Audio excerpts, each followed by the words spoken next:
Hace unos años atrás, el estado de Massachusetts enfrentó un caso judicial muy difícil. El caso involucraba a la familia de un hombre que se ahogó y la de otro hombre que se negó a salvarlo. Evidentemente, según la evidencia de la corte, el difunto y sus amigos estaban pasando la tarde en el lago. Él estaba caminando por un muelle cuando de repente tropezó con una soga y cayó al agua. Cuando logró salir a la superficie, gritó pidiendo ayuda y levantó sus brazos en agonía y desesperación. Él no sabía nadar. Se hundió de nuevo y salió a flote brevemente pidiendo ayuda para luego hundirse definitivamente en las oscuras aguas del lago. Sus amigos estaban en el muelle y vieron lo que sucedió. Si bien corrieron lo más rápido posible, no llegaron a tiempo para sacarlo del agua. Cuando lo hicieron, él ya estaba muerto. La tragedia pasó a mayores por el simple hecho de que a unos metros de donde este hombre cayó al agua, un joven estaba tomando sol en su reposera.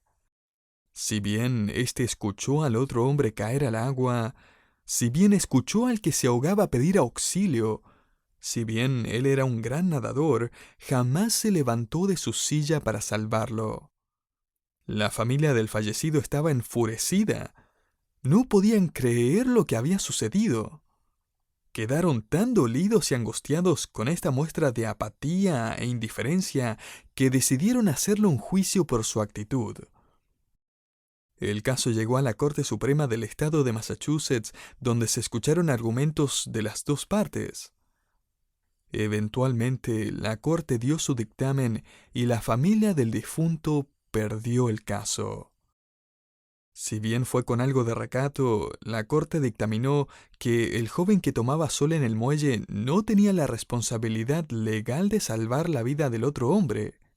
Él tenía el derecho de escoger involucrarse o no en el problema del otro hombre.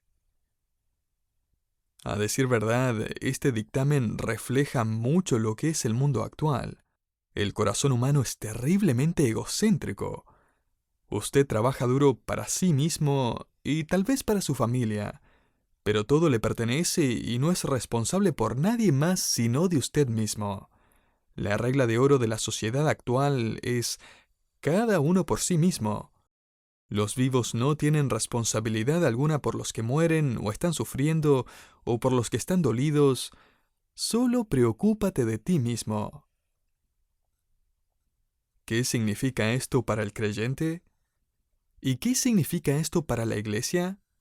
Significa que tenemos una gran oportunidad. Si estamos viviendo en una cultura en la que podemos sentarnos y ver cómo alguien muere sin ayudarlo, donde uno puede vivir una vida tan egoísta que ni le importa a los demás, eso entonces significa que cada creyente tiene la oportunidad de demostrar cuán único es el Evangelio de Jesucristo. Este es un evangelio que interactúa y se preocupa por los demás. Un evangelio que actúa. Un evangelio que da. Un evangelio que se arriesga. Un evangelio que salva. El cristianismo no es simplemente palabras. Es un evangelio que obra. Como verá, hemos recibido mucho más que una nueva actitud. Hemos recibido un llamado a la acción redentiva. Jesús dijo durante su sermón del monte: «Así alumbre vuestra luz delante de los hombres, para que vean vuestras buenas obras y glorifiquen a vuestro Padre que está en los cielos». Mateo 5:16. Y va a ser el medio hermano de Jesús, el apóstol Santiago, que va a tomar este tema y va a escribir de esto en una carta para los judíos creyentes que estaban dispersos en el primer siglo. Su epístola se dirige a creyentes y trata con su comportamiento. Y en esta epístola él va a definir la fe genuina como una fe que obra, una fe activa.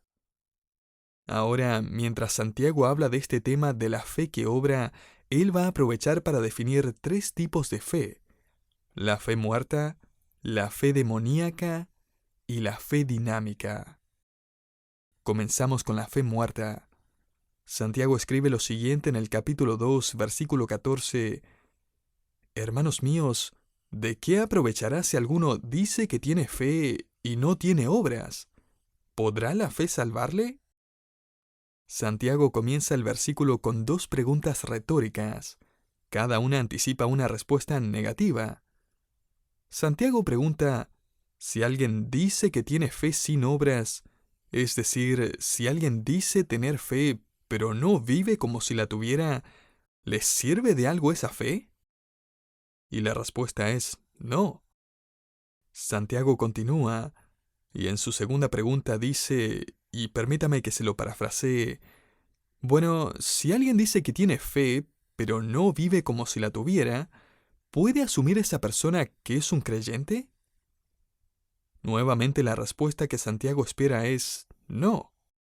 Uno podría traducir esta segunda pregunta de la siguiente manera, ¿podrá esa fe salvarle? O para expandirlo un poco, ¿será que ese tipo de fe es genuina?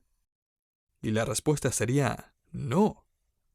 Nuevamente, la epístola de Santiago no está tan abocada a convencer al incrédulo de que es un incrédulo, sino que pretende desafiar al creyente a actuar como tal. Dicho de otra manera, si usted no demuestra su fe, para el mundo su fe está muerta. De nada sirve. No tiene frutos. Ahora, hay algunos que piensan que lo que Pablo dice en Efesios y Romanos se contradice con esto. Sin embargo, en el transcurso de este estudio se dará cuenta que Santiago y Pablo no se contradicen, sino que se complementan. En Romanos, Pablo le escribe a los incrédulos en cuanto a la definición de la salvación, que es por la fe. Pero Santiago le está escribiendo a creyentes en cuanto a cómo demostrar su salvación, lo cual es por obras. Pablo escribe en términos teológicos, Santiago escribe en términos prácticos. Pablo se enfoca en la fe que salva, mientras que Santiago se enfoca en la fe después de la salvación. Pablo está enseñando cómo uno puede ser justificado ante Dios, quien puede ver la fe, mientras que Santiago nos enseña cómo ser justificados ante los hombres, quienes no pueden ver nuestra fe, pero pueden ver nuestras obras. Como verá, Pablo quiere que el incrédulo tenga fe. Santiago quiere que el creyente crezca en la fe. Pablo va a escribir, solo la fe justifica. Y Santiago escribe, la fe que justifica nunca se queda sola.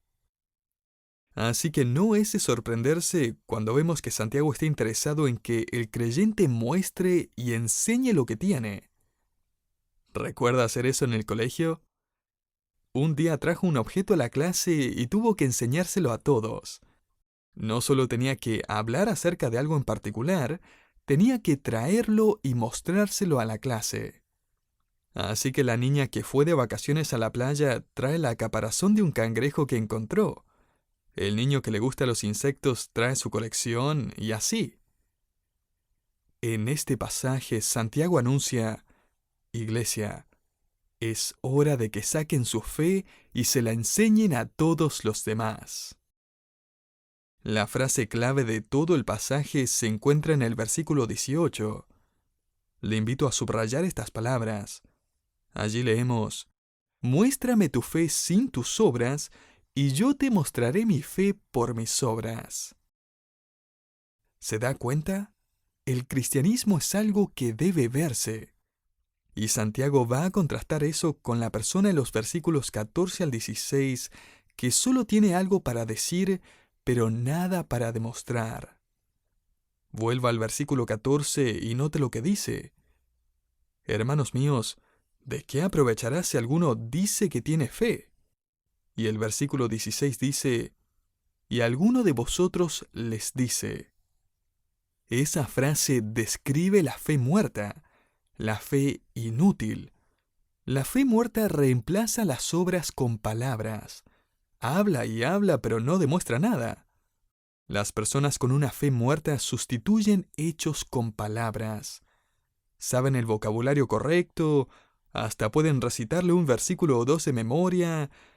Ellos han llegado a la conclusión de que pueden vivir como les plazca siempre y cuando sepan esas palabras. Pero están equivocados. un autor escribe: las personas que menos viven lo que creen son las que hablan más fuerte al respecto. Por algún motivo, la parálisis que tienen en las manos no afecta sus lenguas. Y esta es una de las cosas que evidentemente Santiago no tolera: una profesión de fe sin una práctica de fe, porque él sabe que de nada sirve. ¿De qué sirve, hermanos míos, si alguno dice que tiene fe, pero no tiene obras? Versículo 14. Y luego en el versículo 16, ¿de qué aprovecha? ¡Cuán cierto! Si el mundo quiere ver una prueba viva de cristianismo, jamás van a examinar su fe. No tienen idea de cómo hacerlo. Pero ellos sí pueden examinar su vida. Me parece interesante ver que Juan le escribió lo siguiente a los creyentes en 1 Juan 3:18. Hijitos míos, no amemos de palabra ni de lengua, sino de hecho y en verdad. Y en esto conocemos que somos la verdad, y aseguraremos nuestros corazones delante de Él. Dicho de otra forma, la fe que obra no solo le da seguridad al mundo de que es genuina, sino que nos da seguridad a nosotros mismos también. Así que si queremos hacer un bosquejo de la descripción de Santiago acerca de la fe muerta, la primera palabra que podemos usar es inactiva. Esta es la persona que dice pero no hace, la que predica pero no practica. Nunca saca su fe a relucir, nunca la demuestra cuando está en el mundo. Su cristianismo jamás sale de las paredes de la iglesia. Lo que hace es puertas adentro. Lo que canta y ora el domingo nunca llega al lunes. La fe muerta es una fe inactiva. La segunda palabra que describe a la fe muerta es la palabra indiferente. A Santiago le encanta usar ilustraciones y en el versículo 15 él usa otra más. Allí leemos: y si un hermano o hermana están desnudos y tienen necesidad del mantenimiento de cada día, y alguno de vosotros le dice: id en paz, calentaos y saciaos, pero no les dais las cosas que son necesarias para el cuerpo, ¿de qué aprovecha? Así también la fe, si no tiene obras, es muerta en sí misma. Y nuevamente Santiago está diciendo que la fe verdadera nunca viaja sola, siempre va acompañada de obras. Ahora, Santiago aquí describe la escena de la misma forma que lo hizo con el hombre rico y el hombre pobre al principio del capítulo 2. En este caso, sin embargo, estas no son dos visitas que llegan tarde a la iglesia. Es uno o dos creyentes que son parte de la asamblea, un hermano o una hermana en la fe. Y ellos aparecen en esta condición. Santiago escribe en el versículo 15 que están desnudos o no tienen ropa. Si bien esta palabra aquí se traduce desnudos, esta misma palabra se usa por lo general para describir a alguien pobremente vestido, con ropa en muy mal estado. Esa es la idea aquí. Este creyente viene a la iglesia con ropa en tan mal estado que es como si no tuviera nada puesto. Y Santiago usa un tiempo verbal que nos da a entender que esa es la condición constante de esos creyentes. En otras palabras, todos en la iglesia saben que este hermano o hermana en Cristo está pasando necesidad y que su ropa no puede mantenerlos abrigados. Así que es obvio que tienen una necesidad. Santiago luego agrega en el versículo 15 que estos miembros de la iglesia también carecen del sustento diario. Esta es la única vez en el Nuevo Testamento que aparece esta expresión. Se refiere a la provisión diaria de comida. O sea, ellos no tienen nada que comer ese día. Todos los demás en la congregación van a volver a casa a comer después de la reunión, o alguna que otra familia va a salir a comer a algún restaurante, o va a pasar a comprar algo por el camino. Pero estos hermanos salen de la reunión sabiendo que no tienen nada para comer.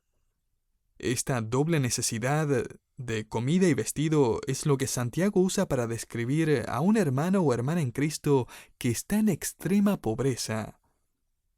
Y este es el punto. La iglesia sabe de esta situación. Y mire lo que sucede.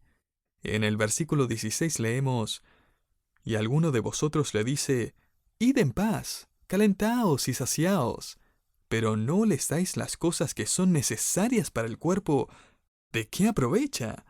¿O de qué sirve? Esa es otra forma de decir, ¿es una broma? Esta gente le dicen, vayan en paz. Esa era la expresión común equivalente a, Dios le bendiga. Así que los creyentes están diciéndole a sus hermanos en extrema necesidad, vayan en paz. Y como si eso fuera poco, luego les dicen, calentaos y saciaos. En el original, estos verbos están en modo imperativo. Son mandatos, como si esta gente pudiera cumplirlos. ¿Puede imaginarse? La reunión termina y alguien los ve salir al frío de la calle y les dice, Dios les bendiga, hermanos, y abríguense bien. Y otros hermanos pasan y les dicen, Dios les bendiga, y cuando lleguen a casa asegúrense de comer bien. Esto es completamente ridículo. Esto es una indiferencia total. Es una apatía y una falta de preocupación desvergonzada. Y toda esta hipocresía es camuflada de santidad con palabras como Dios le bendiga, con lo que insinúan Dios se preocupará de ustedes si confían en Él. Tal vez no lo están haciendo y por eso es que están hambrientos y pasando frío. Un erudito en griego dijo que esta respuesta llevaba una sutil insinuación de culpa. O sea, si ellos solo se aplicaran, tendrían lo suficiente como para comer y vestirse. Dicho de otra manera, dependía de ellos estar vestidos y saciados, y si no le estaban, esa era su culpa. Un autor escribió lo siguiente: esta familia no necesitaba un sermón, necesitaban una cena.